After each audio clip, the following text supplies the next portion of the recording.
आज हम लोग पढ़ेंगे जेड का बिंदु पथ कैसे निकालते हैं। बिंदु पथ निकालना, आपको एक इक्वेशन दी हुई है जेड मॉडुलस है बराबर ए, तो बिंदु पथ कौन सा होगा। तो आपको क्या करना है, हम लोग जेड को एक्स प्लस आयोटा वाई के फॉर्म में लिख सकते हैं। ठीक है, जब जेड को एक्स प्लस आयोटा वाई के फॉर्म में लिखेंगे तो इसका मॉड निकालेंगे तो ए के बराबर हो जाएगा। इसका मॉडुलस कैसे निकालेंगे, एक्स का स्क्वायर प्लस वाई का स्क्वायर बराबर ए। अब दोनों तरफ वर्गमूल करेंगे, वर्ग करेंगे तो क्या हो जाएगा, X square plus Y square बराबर क्या हो जाएगा, ए स्क्वायर। ये एक जनरल इक्वेशन होती है। यह वृत्त का सामान्य रूप है। ये एक वृत्त का सामान्य रूप होता है, राइट। अब देखो इधर अगला एक प्रश्न है, तो इसका मतलब इसका बिंदु पथ क्या होगा, जेड का बिंदु पथ होगा वृत्त। ठीक है, अब इसका बिंदु पथ क्या होगा, देखो जेड को एक्स प्लस आयोटा वाई के लिखिए फॉर्म में लिखो, माइनस सी लिखो, इसका मॉड निकालो बराबर ये लिखो, क्या हो जाएगा X minus C plus iota Y का मॉडुलस निकालो बराबर ये लिखो, इसका मॉडुलस ऐसे निकालेंगे एक्स माइनस सी का whole square plus Y square बराबर ए। अब दोनों तरफ वर्ग करेंगे, क्या हो जाएगा एक्स माइनस सी का whole square plus Y square बराबर ए स्क्वायर। तो ये किसका समीकरण होता है, ये वृत्त का, यह भी वृत्त का समीकरण है। ये भी किसका समीकरण है, वृत्त का समीकरण है, जिसका केंद्र बिंदु क्या है, जिसका केंद्र बिंदु x के माइनस में क्या आ रहा है c, तो इसका केंद्र बिंदु का c कॉमा वाई के माइनस में आ जाएगा 0, तो c कॉमा 0 जिसका केंद्र बिंदु c कॉमा 0 होगा। ठीक है, क्योंकि हम जानते हैं कि जनरल इक्वेशन क्या होती है वृत्त की, जनरल इक्वेशन ऑफ सर्कल की यानी वृत्त की जनरल इक्वेशन क्या होती है, एक्स माइनस ए का whole square plus Y minus B का होल स्क्वायर बराबर आर स्क्वायर होता है। ये एक वृत्त का सामान्य समीकरण है, जिसका केंद्र बिंदु क्या है, जिसका केंद्र है ए कोमा बी और त्रिज्या है जिसकी वो है आर। तो इसका मतलब ये वृत्त का समीकरण होता है ऐसा। तो ये कुछ ऐसा समीकरण है जिसका केंद्र बिंदु c कोमा 0 है, वाई के इसको y माइनस 0 का होल स्क्वायर भी लिखा जा सकता है। इसका केंद्र बिंदु क्या है, ये एक वृत्त का समीकरण है जिसका केंद्र बिंदु होगा 0 कोमा 0। देखिए हम अगला एक प्रश्न है 24वां एग्जाम्पल है SR सैनी का, उसको लेते हैं।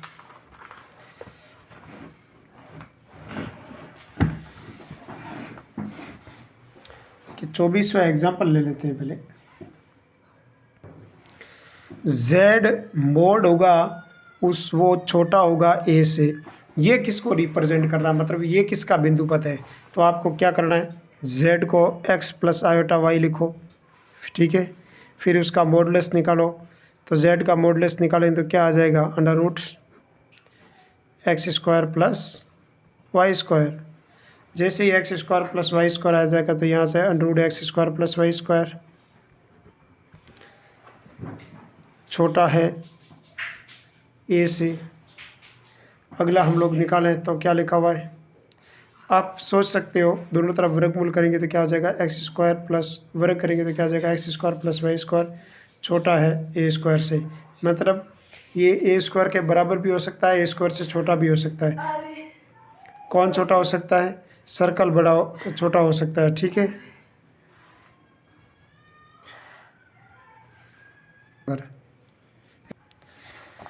हाँ फिर हम लोग अगर देखें तो X square plus Y square बराबर ए स्क्वायर, ये सर्कल का इक्वेशन होता है। लेकिन X square plus Y square है वो छोटा है किसका, आर स्क्वायर से। आर स्क्वायर क्या है, त्रिज्या, यानी X square plus Y square दोनों छोटे होंगे।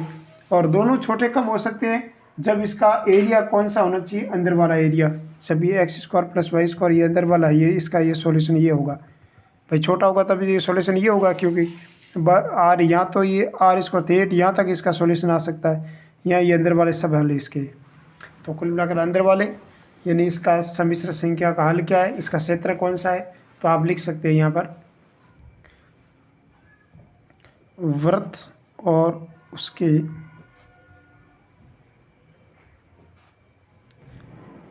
अंदर, वृत्त और उसके अंदर और ऊपर स्थित सभी, अंदर और ऊपर स्थित सभी क्षेत्र को प्रदर्शित करता है। कुल मिलाकर ये एरिया है वो किसको रिप्रेजेंट करता है, ये एरिया किसको प्रदर्शित करता है, तो ये वृत्त को प्रदर्शित करता है। वृत्त और उसके अंदर उपस्थित या ऊपर स्थित सभी क्षेत्रों को प्रदर्शित करता है। फिर अगला है जैसे, तो ये तो आप समझ में आ गया होगा आपको। फिर एक ऐसा क्वेश्चन है जिसके अंदर लिखा हुआ है कि रियल पार्ट ऑफ जेड है वो किसको प्रदर्शित करता है। जैसे 25वें एग्जाम्पल वो है, ये इसी का ही है सब प्रश्न, कि रियल पार्ट ऑफ जेड है वो क्या है, रियल पार्ट ऑफ जेड है वो है बड़ा है किससे, ए से, मतलब यहाँ तो ए के बराबर है, यहाँ ए से बड़ा है। तो ये किसको रिप्रेजेंट करता है, ये एरिया किसको प्रदर्शित करता है, तो रियल जैसे x प्लस आयोटा वाई, ये किसको प्रदर्शित करता है, जेड को। लेकिन जेड का कौन सा पार्ट लेना, रियल पार्ट यानी x लेना है। तो x का मान क्या होगा, a के बराबर होगा या a से छोटा होगा, बट बड़ा होगा। यहाँ तो a से बड़ा होगा और यहाँ a के बराबर होगा। तो आप उस कंडीशन में सोच सकते हो कि इसका हल कैसे निकालेंगे। तो देखिए, यानी x होगा, ये कौन सा भाग है, वास्तविक भाग है, यानी x है इसके बराबर है, यानी ये एरिया किसको प्रदर्शित करता है। तो आप इसको लिख सकते हैं, ये सम्मिश्र समतल का एक ऐसा क्षेत्र है, यहाँ लिख सकते हो सम्मिश्र समतल का ऐसा क्षेत्र है जिसमें स्थित संख्याओं के वास्तविक भाग। हाँ, इसके बाद हम लोग लिखा हुआ है कि x का मान बड़ा होगा या बराबर होगा x के। हाँ, उसके बाद हम लोग देखते हैं कि x का मान यहाँ से 1 से x a से बड़ा होगा और यहाँ 1 से a से बड़ा होगा, x का मान यहाँ a के बराबर होगा। तो दो कंडीशन हो सकती है। तो इसका हल आप लिख सकते हो कि सम्मिश्र समतल का एक ऐसा क्षेत्र होगा, इसका हल जिसमें स्थित संख्याओं के वास्तविक भाग, जिसमें स्थित संख्याओं में वास्तविक भाग एक से बड़ा और एक से एक के बराबर हो सकता है। ये लिख सकते हैं आप इसमें, ठीक है। कुछ मिलाकर भाषा लिख सकते हैं, ठीक है। एक 26वां प्रश्न है जिसमें लिखा हुआ है कि z प्लस जेड बार बराबर 2 हो तो इसका हल क्या हो सकता है। तो हम लिख सकते हैं x प्लस आयोटा वाई किसके बराबर हो जाएगा, z के बराबर होगा। z बार होगा x माइनस आयोटा वाई। तो इस प्रकार आप लिख सकते हो x plus iota Y, x minus iota Y बराबर होगा 2। आयोटा वाई से आयोटा वाई कट गया, 2x बराबर हो जाएगा 2, x बराबर 1। तो इसका हल होगा x बराबर 1। x बराबर 1 के काल्पनिक अक्ष के समांतर रेखा है। ये किसके समांतर रेखा है, काल्पनिक अक्ष के समांतर एक रेखा है। तो इसका हल हो जाएगा काल्पनिक अक्ष के समांतर एक रेखा है। तो इस प्रकार आप इसके बहुत सारे वैल्यूज के आप निकाल सकते हो।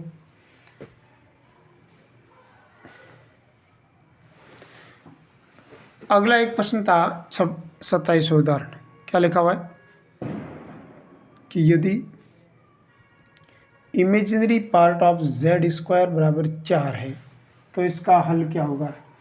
तो imaginary part of Z square बराबर क्या है, 4 है। तो इसका हल क्या होगा, तो आप लिख सकते हो जेड स्क्वायर बराबर हो जाएगा एक्स प्लस आयोटा वाई का होल स्क्वायर, ठीक है। जब इसका होल स्क्वायर करोगे तो क्या आ जाएगा, X plus iota Y X square plus iota Y का स्क्वायर प्लस 2xy आयोटा। ठीक है, अब इसका स्क्वायर करते हैं। X square minus Y square plus 2xy iota. ठीक है, तो इसका इमेजिनरी पार्ट कौन सा हुआ? Imaginary part of Z square is equal to 2xy। तो इसका हल क्या होगा? तो ये हल होगा 2xy बराबर क्या है? 4। तो कुल मिलाकर xy बराबर क्या आया? 2। तो इसका हल होगा, हल एक अति परवलय है। हल इसका क्या है? अति परवलय। ये किसको प्रदर्शित करता है? अति परवलय को होगा। xy बराबर 2 अति परवलय को प्रदर्शित करता है। इस प्रकार हम लोग आगे कुछ इसके गुणधर्म है उसको भी पढ़ते हैं। पहला गुणधर्म है कुछ विशिष्ट बिंदु पथ है।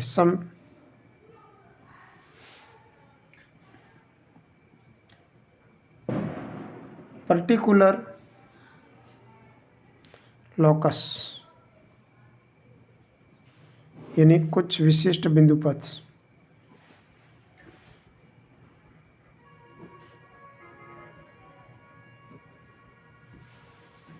अब कुछ विशिष्ट बिंदु पथ देख लेते हैं ना। ठीक है, और फिर हम लोग देखते हैं आगे की तरफ कुछ विशिष्ट बिंदु पथ देख लेते हैं। कुछ विशिष्ट बिंदु पथ में कुछ एक दो सम्मिश्र संख्या ले लेते हैं, जैसे Z1 और Z2। दो संख्या लेते हैं और दो संख्या में तो दो सम्मिश्र संख्या लेते हैं Z1 और Z2। ठीक है, अब आपको एक बिंदु पथ निकालना है। क्या निकालना है? रेखा का समीकरण निकालना है। सम्मिश्र संख्याओं से आप रेखा का समीकरण कैसे निकालते हैं? तो यहाँ लिखते हैं Z1 और Z2 दो सम्मिश्र संख्या है। दो सम्मिश्र संख्या को मिलाने वाली रेखा का समीकरण, को मिलाने वाली रेखा का समीकरण। इसका समीकरण आप कैसे निकालते हैं? तो आपको एक काम कर सकते हो कि आपको इसके बीच की दूरी आप t मान लेते हैं और पूरे को आप पूरी की पूरी दूरी मान लेते हैं 1। तो यहाँ से यहाँ तक दूरी कितनी हो जाएगी? 1 माइनस टी। राइट है। तो इस प्रकार इसकी रेखा का समीकरण क्या हो जाएगा? तो आपको कभी भी इसकी रेखा का समीकरण निकालना तो z बराबर हो जाएगा इसका इसके साथ मल्टीप्लाई यानी t गुणा Z2 और 1 माइनस टी का मल्टीप्लाई हो जाएगा Z1 से। ये रेखा का समीकरण हो गया। ठीक है, अब सरलतम रेखा का समीकरण, सरल रेखा का व्यापक समीकरण क्या होता है उसको पढ़ लेते हैं एक बार। सरल रेखा का व्यापक समीकरण। तो सरल रेखा का व्यापक समीकरण आपको फिक्स याद करना है कि क्या होता है? a bar z plus a z bar plus b बराबर 0, जिसमें a होगा वो एक अशून्य निश्चित सम्मिश्र संख्या है और b है अशून्य है, शून्य नहीं है लेकिन एक सम्मिश्र संख्या है। a भी सम्मिश्र संख्या है और z भी एक सम्मिश्र संख्या है और b होगा वो रियल नंबर को बिलोंग कर रहा है और a होगा वो होगा निश्चित सम्मिश्र संख्या। क्या है? निश्चित मिश्र संख्या। तो आप इस सरल रेखा का व्यापक समीकरण आप इस प्रकार लिख सकते हैं। ठीक है, अब देखिए आगे की तरफ पढ़ते हैं। देखो, एक है केंद्र के रूप में आप रेखा को किस प्रकार रिप्रेजेंट कर सकते हो। एक रेखा का समीकरण आपको लिखना है केंद्र के रूप में। केंद्र क्या है? केंद्र के रूप में एक वृत्त का समीकरण। केंद्र Z0 के रूप में वृत्त का समीकरण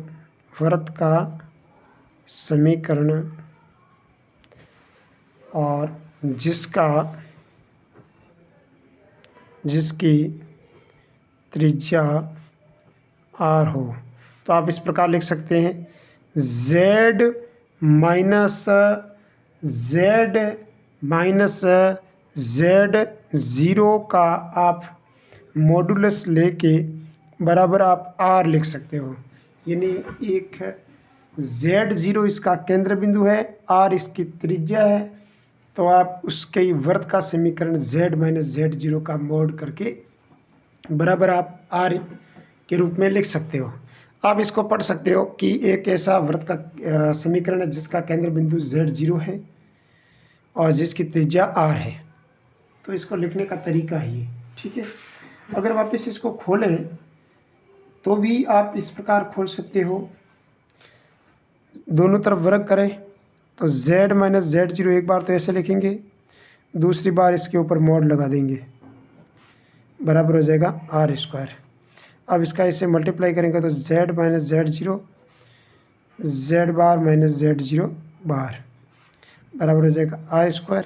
इसका इसे मल्टीप्लाई करो z इंटू जेड बार माइनस z इंटू z0 बार माइनस z0 इंटू जेड बार प्लस z0 इंटू z0 बार बराबर r²।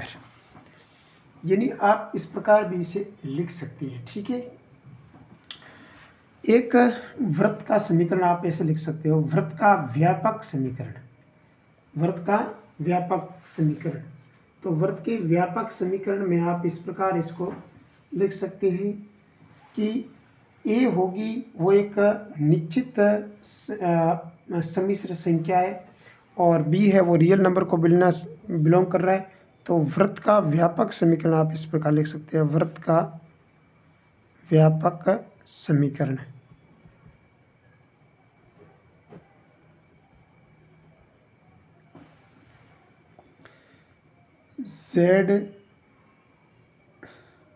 z bar minus a z bar minus नहीं प्लस लिख दो, plus a z bar plus a bar z plus b बराबर 0। यानी b तो real number को belong कर रहा है, यार a है वो एक निश्चित सम्मिश्र संख्या है, a है वो एक निश्चित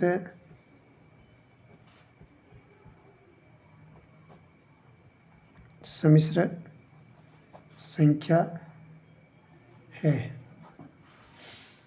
और वृत्त का केंद्र बिंदु क्या है, इसमें वृत्त का केंद्र बिंदु है वो है माइनस a। और इस वृत्त की त्रिज्या आपको पूछ ले तो कितना हो जाएगा, इस वृत्त की त्रिज्या होगी √a² माइनस b। तो इस प्रकार आप इसका रूप लिख सकते हो, ठीक है। तो ये हालांकि ये बहुत यूज़फुल तो ज़्यादा नहीं है, बहुत मतलब रेयर केस में यूज़ होगा इसका, ठीक है।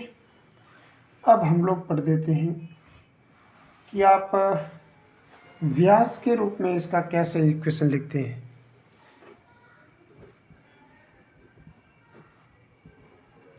व्यास के रूप में, तो व्यास के रूप में लिखना चाहो तो आप इसकी इक्वेशन लिख सकते हो z minus z1 minus z2 bar plus z minus z2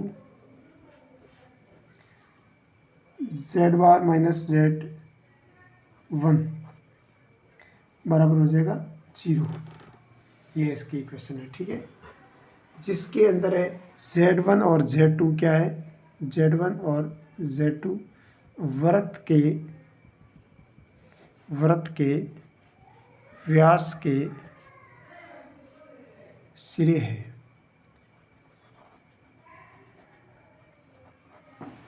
वृत्त के व्यास के सिरे है, ठीक है। अब आप z1 और z2 को मिलाने वाले रेखाखंड के लंब समद्विभाजक का समीकरण क्या है, आपको पूछ लें Z1 और Z2 को मिलाने वाली रेखाखंड के लंब समद्विभाजक का समीकरण। तो लंब समद्विभाजक का समीकरण पूछ लें तो भी आप इस प्रकार लिख सकते हैं,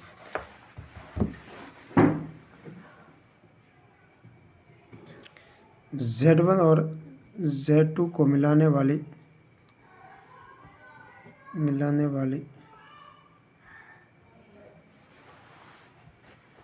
रेखाखंड के लंब समद्विभाजक का समीकरण।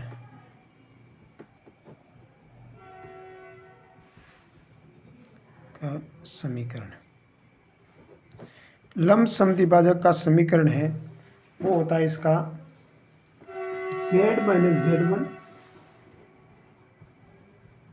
बराबर Z माइनस Z2।